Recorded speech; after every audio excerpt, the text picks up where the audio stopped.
Hey guys, All Cars and Bikes here, and today we are driving the beautiful Škoda Octavia. This is the 4th generation of the Škoda Octavia, and it has been refined to perfection in my eyes. The looks of it, how sleek it is, how minimalistic in the interior, it just looks so good. And let's take a closer look at what it can do. The interior, as I said, is very minimalistic, but it looks so good. Let's start the ignition up so that everything fires up and we have control over everything infotainment related. You do that with the press of a button from the side of the steering wheel. It looks really good, doesn't it? Digital, modern, big screen, big display in front of you for all the information for you to see easily, well organized. Yes, thumbs up for this. A few buttons in here that you use to put on different screens on the infotainment, where you can control the car from AC to driving mode to traction control. Also, yeah, gestures are a thing, which I don't know if they actually work. Yes, they do. Somehow they work. Okay, this display is not regular. As of right now, this comes standard from Style and More, which means that if you have active or ambition level or line, you cannot get this virtual cockpit and this car as of right now, Style or higher, and you'll be all good to go. It replaces the classic tachometers, which means that it's all going to be digital. You can choose from different looks with the press of a button on the wheel. I like to do the standard one, which it comes definitely set into. On the left side, on the right side, you can set things, and in the middle, you can set what you see. Either info about your driving, map, navigation, or speed. I do info, and my speed is shown down below here, which is quite okay. You don't have to see it 2 times anyway, because it's coming up on this right side and also in here. You can set what you see on the right and left side with the press of a button on the wheel. So you press it, it goes green, and then with scrolling the button, you can set what you want to see on the screen. I'm going to set it to consumption instantaneous, range, the maximum possible range that I can do. If you press it once again, you get into the middle, where you can do yet again the same thing. There are a few more buttons here, and as well as in the ENIAC that we test drove before, they are the same buttons. On the right side, you control the assist systems, lane assist and front assist. Lane assist I'm going to turn off as well. I did in every single Škoda car that we test drove so far. And front assist, I'm going to keep that on. It helps you evade any any collision head on, so that's a good thing. Yes, keep it on. Okay. On the left side, you can control the heating of the steering wheel with the press of a button. It goes on the screen, steering wheel heating on, level 2, level 1, and off. 3 being the highest. So if you press it once, it's going to be heating the most. If you press it twice, it's going to be the least. And if you press it 3 times, it's going to turn off again. The lights are automatic. This car is equipped with the Matrix LED lights. So the car basically says which lights to use at what time, if it's either beams or classic lights for daily driving. The next 2 buttons are for the fog lights. These are for the front and these are for the back. You can finally control them individually in a Škoda car. Yes, finally. We've gotten so far with technology, we can finally control fog lights. With the press of the set button, you get into start-stop system, which we're going to be keeping turned on in this car. It works very well in the combination with this engine and gearbox. ASR or also traction control, we're going to keep that on. In this car, it makes no sense for me to turn it off. There's not enough power to make it, flip, and there are still so many assist systems that it's not going to let you slide or do any drifting of any kind. Interior monitoring, we're going to keep that turned on just for the sake of the safety of the car. And this pressure loss indicator, the car tells you which tire has less pressure or more pressure than it should have. It's going to tell you with this symbol, which is going to light up yellow. You're gonna, make the tire pressure right, and then press the button, go OK, and that's it. With the press of Klima or also AC, you're going to get AC on your screen. I have it set to automatic, AC, synchronized temperatures in both sides, driver and passenger. 22.5 right now is optimal, and it's going to be blowing onto my legs right now. You can also set it up or down or just somewhere in between. Let's turn it off now because it would start beeping at me. And let's go look at what it looks like when you sit in the back, and then go look at the trunk. So looking at this beautiful car, so sleek. If you sit in the back behind me, and I do sit, you know, somewhere average back and front, so I think that this is quite a good measure. 179 centimeters, or also 5'11", I believe 5'10" for Americans. So there's still quite a bit of space for people to sit here. Like easily, there could be another person here, to be honest. They also have their own vents for the AC. They cannot control the temperature. You can buy a 3-zone AC. You can get it for the Octavia. So this is just for turning it off and on with the same temperature as it is in the front. Also a holder for a tablet or a huge smartphone here, which is good for the kids, you know, to not disturb you and let you drive while they watch movies or anything, including USB-C chargers. Here, 2 of them. That's pretty good. And now, coming is the trunk, which is fully automatic. With the press of a button, I'm gonna step away. This beautiful thing pops up. It has 600 liters of space, which is more than enough for you to fit a family of 4. Reserve wheel, of course, is not included. You have to buy that for around 4,000 Czech crowns, or also 150 something euros. And with the press of a button, we close. Simply lovely, or as Škoda loves to say, simply clever. And now, let's start driving. So, for you to start a car, you have to press the clutch down and the button, and you're started up. This car is equipped with a 2-liter diesel engine, 85 kilowatts or 115 horsepower, with 6-speed manual gearbox. And let's see how the car goes exactly with this specification. Put in the first. As you can see, the parking brake is engaged right now. Congrats. For you to disengage the parking brake, you either press the brake pedal and push the button down, which is, you know, for me, it's too much work to do before you start driving. So it's going to be turned on, it's going to be engaged, and I can just let off the clutch, and the parking brake will disengage itself, and you start driving. That's great. And because we are going to go our usual route with a slight modification, let's do it. Compared to the automatic gearbox in this with the same engine, this car is lively. It just wants to go, it wants to roll, for a diesel car, of course. It reaches 100 kilometers in about 9.6 seconds, 9.7, something along those lines. But you don't feel that it's that slow when you actually step on the gas pedal. It goes quite well, I have to say. You can still feel that it's a diesel engine. Good work, Škoda and Volkswagen, for keeping these diesel engines still running and working just perfectly. You can also get the stronger variant in this, which is the 110 kilowatts. It's better, yes, but you have to pair it up with the automatic gearbox. And with that stronger engine and the gearbox automatic, you're going to pay at least 80,000 crowns more, which is well over 3,000 euros. This car is what I daily drive. This is a company car. It's for sale, of course.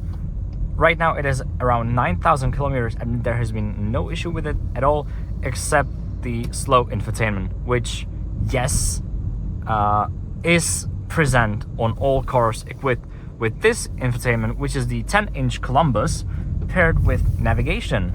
And the navigation, behold, works perfectly. I can safely say that I use it more than Waze or Google Maps because of the way it works.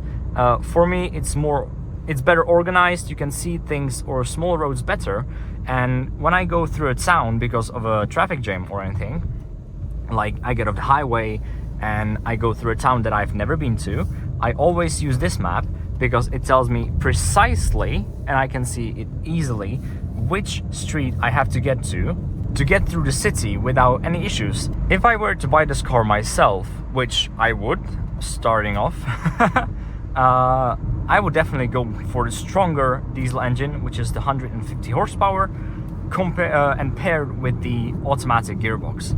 Yes, it is more expensive, but you get more power, you get it's so slippery here.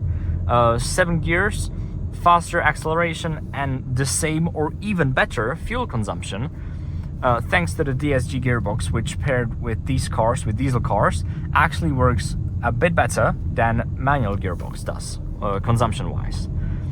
I would not recommend you buy this car with this engine, so the one with less power, 115 horsepower, with the automatic gearbox. That pair just doesn't work really well. I've had it in Karok for about 2 weeks, and it was one of the least, if not the worst, driving experience of my life so far. And I've driven quite a few cars already. So if you're considering getting an Octavia, yes, do, but either this engine and this gearbox or the 150 horsepower with automatic, because you cannot get it in manual anymore, which is a shame because it worked perfectly. It was so good, great consumption, great acceleration. Yes, it was just yes. You could also get the strong one, which was around 200 horsepower, I believe, 147 kilowatts. Until January of this year, you could get it in the RS model, and it was very good. But starting January, you can only get the RS model in the gasoline variant with 245 horsepower, which, yes, is much better. We might get one for testing in the upcoming weeks, maybe next week actually, so stay tuned. It's a shame that you can't get the RS model with a stronger diesel engine, because many people opted for it for its acceleration, same consumption still, but much better driving experience you'd be getting for the money. Suspension test. Always we do the suspension test here because this road is quite bad, you could say. But suspension wise, this car is very soft. As you can hear from my voice, I'm not being, it's not being jumpy or anything. Yes, I can feel the holes, but they're not that bad, honestly. This car is quite, you could compare it to a Superb. It's a smaller version, of course, but seeing the new images of the new Superb that is coming out next year, it's pretty much the same car. They made the Superb into a Passat right now, and the Octavia is a smaller version of this car. If I were to buy a Škoda car for the highway driving, Superb or Octavia, and I had, let's say, 900,000 budget of Czech crowns, I'd get an Octavia fully equipped with everything, because you could fit into that with that budget. The suspension is, I'm not saying the same, of course it's not, but compared to what it was before, this is very good for comfort driving. Many people's favorite part of the video is the 0 to 100. In this car and on these conditions, we're going uphill and we are in the wet. So it's not going to be much or very good. It was much better in the first video. You can see that up here, somewhere here. So go watch that if you want to see a 0 to 100 in this car. But we're gonna let the red Fabia pass, and then we're gonna start. So we're in first. Auto hold is engaged. We don't need that. Clutch down. Now you don't have launch control in this car, so you only have to, well, not pin the throttle, but step on it a bit, you know, play with it gently and then launch. So we're gonna do that, and you can watch the speed here and count it down. So, and go. Oh, so much wheel spin. That's gonna be shit. And then to 0 from 100, and once we get there, and let's go. Yeah, honestly, there was so much wheel spin, but still for a car that's a diesel with only 115 horsepower, that wasn't very bad at all. Even in these conditions and uphill, it felt quick, or you know, fast enough for me to convince me to buy the car as a daily or family car. Again, thumbs up for this Škoda. I like this. Now, talking about being a daily or a family car, you've seen the size of the trunk, 600 liters of luggage. That's quite well, or quite enough for a family of 4 for vacation for 1 week or maybe even 2 weeks if you know how to conserve your space. This car has been used to travel to a few countries and some cities in the Czech Republic, 2 people and 1 dog, and we've easily fit for a week, no problem. The estate car only has 30 liters of luggage more. I mean, to be honest, that's not a difference. And for the money, I'd go for the liftback or for the sedan all the time. 10 out of 10 times I would go for this sedan. Better looking, cheaper, same engines, everything is the same, and the luggage is 35 liters smaller. That's a no-brainer, basically. We are now approaching the port where we do the spirited drive. We're gonna try that, even in these conditions, but I'm worried that the car we are driving into is still being repaired. So we'll see if, yeah, you can see the holes in the ground here. So we'll see if that's going to be possible, but hey, we'll see. Just look how it goes around these roads. As I said, it's wet and slippery, so I might be going a bit slower than I'd be usually, or for example, I was in the Aniak or the Scala, so.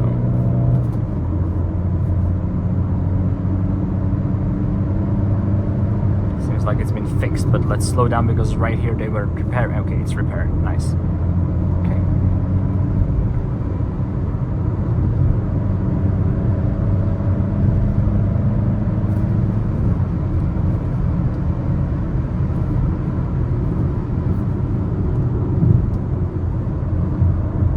Automatic wipers.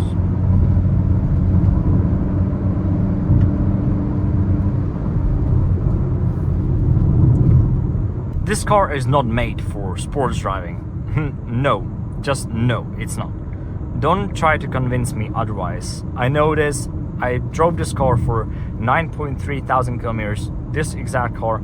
I had an Octavia before that, and I've done about 50,000 kilometers in 1 year on this exact car, and I can tell you that it's no sporty drive whatsoever. But compared to that, it's got great consumption. This car is the ultimate highway car, budget highway car, classy looking, good assist systems, great consumption. I think that my average right now is 4.9 because I've been driving like a pig today, there and back. But I usually average 4.6 long term, since refueling 5.1, since store 5.1, yes, because today I drove a bit faster than I usually do and the consumption went up, but still around 5 liters if you go 150. That's unbeatable, or even unmatchable, really. Škodas, Volkswagens, Seats with these engines, the diesel engines, are efficient, smooth, quick off the line, if not in the wet and uphill, of course. And they're not even that loud. This is thanks to the Evo versions of the engines, which do have better consumption, should be accelerating a bit faster. and it's also thanks to the AdBlue, which is a substance that these diesel cars use to have less emissions, better consumption, and be more quiet. So you have to pull or put AdBlue in these cars every 10 or so thousand kilometers, which is okay. As of right now, we can check how many kilometers more. I can do 7,000 more kilometers, and I've already driven 9,000 on this fuel tank. So far so good. I have to say that the Octavia has surprised me, the 4th generation of it. As I said, I've done 50,000 kilometers on it, and before I did sit in one, I was skeptical and I was scared that it would not live up to the 3rd generation of Octavia, which after the facelift with the split lights was probably my favorite looking car, favorite family looking car. The Octavia 3rd generation split lights, that was a masterpiece for me. At first I did not like it, but then I grown fond of it and I like it. I liked it very much, and I was fortunate enough to drive one for many kilometers. And then switching to the 4th generation, I was scared because I had so many good memories and so much good experience with it, that I was scared that the 4th generation would not live up to the expectation. In some places, as we speak, it didn't live up to the expectation. I was not impressed with this infotainment at first. It was slower, it was overheating, it didn't work properly, and it was just a big no from the start. But then, as the updates OTA pulled up over the air, it became faster, more responsive, and the newer models from 2023, which means you had to order them 2022 November, they'd get better chips and better software, which means that these bad boys just became a bit quicker and more responsive again. What I do struggle with is the occasional restart after starting the car up. So yes, I do get a restart or two for the first 3 or 4 minutes of driving the car, but afterwards it works flawlessly and I do like it very much. Before we get on the highway, let's look at what this display can do. Of course, navigation is a thing. It's huge, it looks good, it gives you basic information or parking spots, charging stations for electric car if you drive the ENIAC, and gas stations if you drive basic cars or ICE cars. In the menu you can look at your phone, control it, of course, call people. There's no one coming. That's what she said. Radio, navigation, vehicle, where you can also go from menu for driving data, background lighting, which I have currently set to purple as it is one of my favorite colors. Manuals for the car, so you don't have to have a paper manual that you get with the cars, but it's also here. Smart lane, because you can mirror your phone, also wirelessly here. And now let's join the highway real quick, see if it can do the thing that, oh yes it can. Oh, and you can see the car doesn't want to let you go. The traction control is going to start working its magic, and it's going to stop you from accelerating and from the wheels spinning, and it wants to put traction on the wheels, and thanks to that, or not thanks to that, you actually get less control over slides. I don't like that. I like to be in the control of my car, and I wish that Škoda would put ESC Sport buttons not only in 4x4s or RS models, but also in these basic models. Not always do you not want to drive without having fun. Sometimes you want to occasionally go spin around the corner or anything, of course, where you can see. I support safe driving, so don't be reckless, please. But as we were joining the highway back there, I could feel that the car didn't let me work with the car, and instead was inputting and didn't let me control the car through the slide. It would just have me go through straight into the barriers. So I don't know, maybe the engineers in Škoda and Volkswagen Group have to look into that, but I'm not the one to judge, right?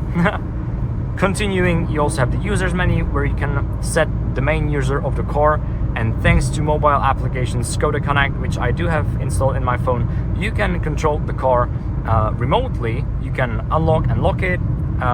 You can see where it's parked. Well, not see, you can horn or use the blinkers to see where the car is or hear where the car is. You can see your consumption, if there's anything wrong with the car, how many kilometers you have driven, where you have been. You can also plan your route remotely. So yes, that's a very good thing when the app works. I do like it, I do like using it, I do like leaving my keys behind when I go into the car. So I just unlock it with my phone from anywhere, and yes, that works perfectly when the app works. Work on that, Škoda, work on that.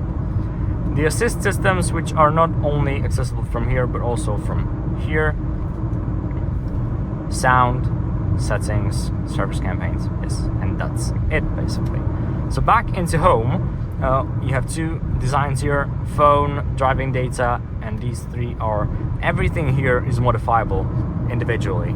We're going to be driving on this one, navigation, phone, vehicle, and music, if we had any redone because copyright, that's fine. As you can see, I'm not driving any fast on the highway, it's wet, but let's try and see how the car behaves when you go, let's say 160 or 150, 160 on the highway. So it's 155, that's completely fine. Not only is the consumption just perfect, as you can see, 5 liters, and we're not slowing down, we're actually getting faster even, but the car is completely stable. I don't have to have my whole hands on the wheel, which I will do, of course, but you can see there's no extra sound. It's actually pretty comfortable on the highway. And yes, I do daily this car. I do about 210, 220 kilometers every single day.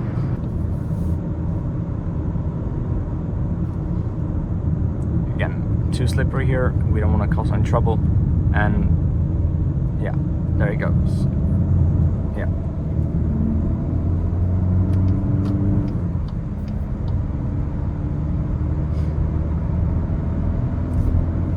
And now, as always, it's time for the ultimate all cars and bike rating of this car.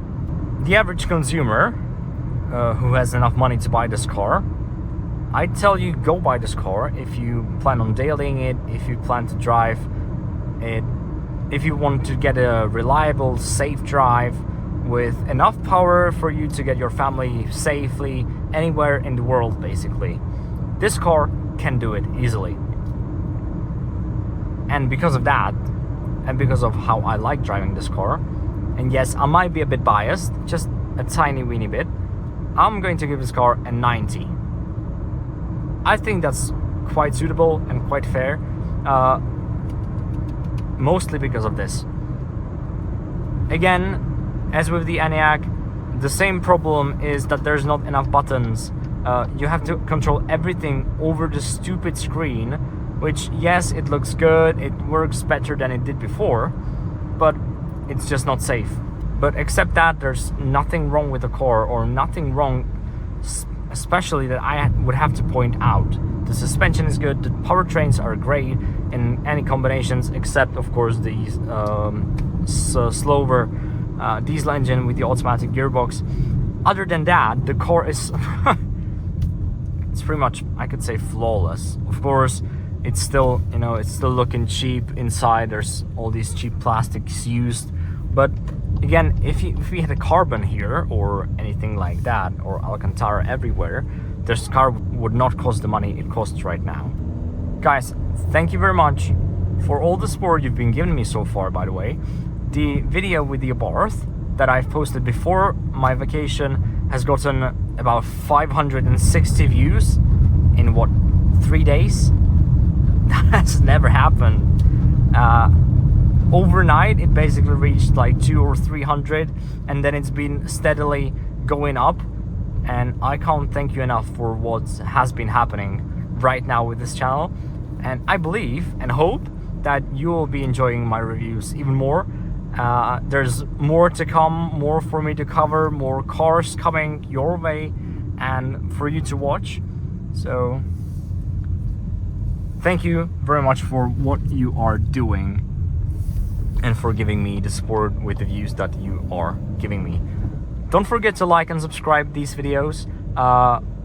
You're going to see more. We are going to get recommended, and if we do get recommended, or this channel, I can produce more cars in higher quality, and you're going to enjoy more. So please take a second and make sure to click these two buttons down below, the subscribe and the like button. It is highly appreciated. We're coming up to our spot. We're going to showcase two things everyone is definitely looking forward to.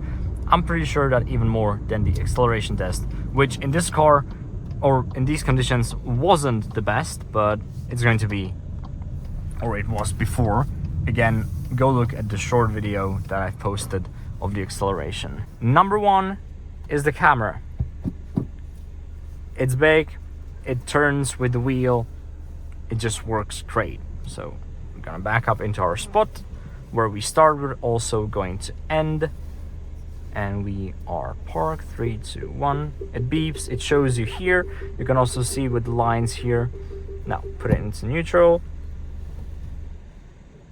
Startup system working, engage parking brake, and now the famous horn test. In this car, it's actually pretty good. Loud and clear. Again, thank you very much for watching, guys. Have a nice day, and I'll see you at the next video. Goodbye.